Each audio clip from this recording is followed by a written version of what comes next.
One of the things that is really important when you're a young mother or father and you're looking for, and you've just had a new little baby, you're wondering, is my child developing in the way that you really are hoping it will, and on the normal spectrum?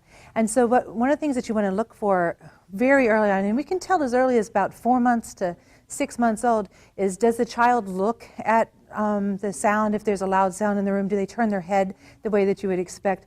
About 4 months old, we want to be seeing smiling faces and all sorts of things like that where they're interacting. By the time we get into 10 to 12 months, we want to start seeing where they're echoing behaviors. And we mention all that because when people have been hearing so much about concerns about autism and other developmental delays with little kids, we want to make sure that parents need to understand that all kids develop differently, but it's also important to realize that there are some milestones that are so important that we keep an eye on. So the question becomes, what happens if your child isn't doing the things that I had just mentioned? So if you are seeing that you aren't getting the communication developing as you would expect, if you're seeing that the child isn't interacting in a way that you would consider appropriate, or if your parent instinct just says, oh, something's not quite right, make sure you go talk to your pediatrician. Now let's say that it turns out that indeed that there are some issues that they're not quite at the level that we would want to see as far as what we would consider typical development. Then there's places where you can get help, and that's one of the things that we can offer here at Harsha Cognitive Center. So just give us a call at Harsha Cognitive Center and you'll see that number on the screen.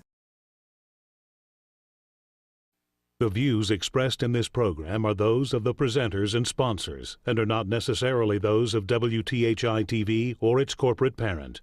This program is for informational and entertainment purposes only and is not intended to replace or substitute for any professional medical, financial, legal, or other advice.